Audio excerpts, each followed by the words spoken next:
علي اليوسي رئيس النادي الملكي البحري بالمضيق. اليوم اختتمنا الدورة الثانية لبطولة المغرب.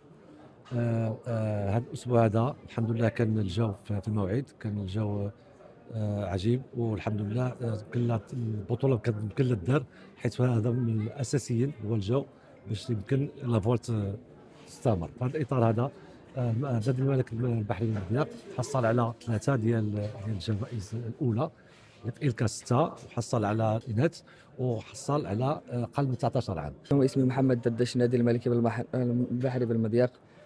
قامت هذا العام بطولة المغرب هنايا في المضيق.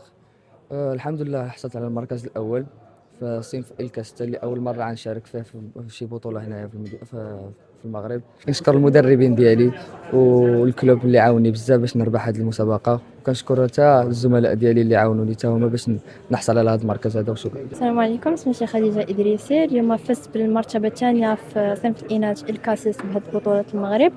أنا الحمد لله فرحانة بهاد لي ريزولطا اللي درت، وكنت كنتفائل بالمرتبة الأولى، ولكن هادشي اللي كتب، كنتمنى انه هاد الاغلاط اللي درت في هاد ليديسيون نخدم عليهم باش انا ليديسيون جايه نجيب ما احسن. صراحه كانت هاد الشامبيونا في المستوى، كانت المنافسه شويه قاصحه، لي كونديسيون، واللجنه التنظيم الحمد لله عرفت تتعامل مع هاد لي كونديسيون، وكنبغي نشكرهم بزاف على المجهودات اللي داروا. السلام عليكم، أنا اسمي لولا من النادي الملكي البحري بالمضيق.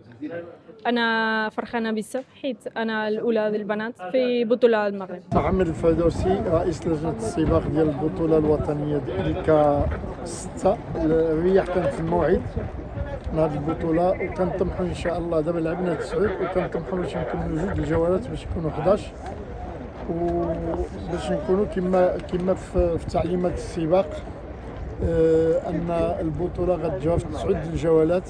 حنا زدنا 2 باش كنحيدوا اللي كما كنسميوهم لي موفيز.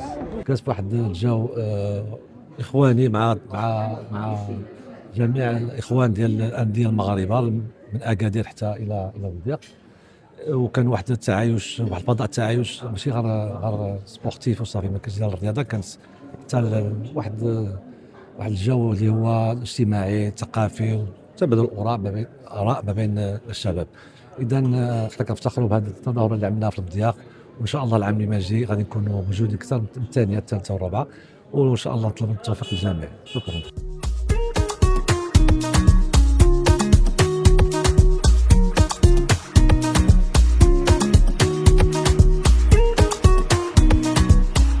كن دائما على اطلاع بآخر الأخبار والتطورات عبر جريدة بريس تطوان.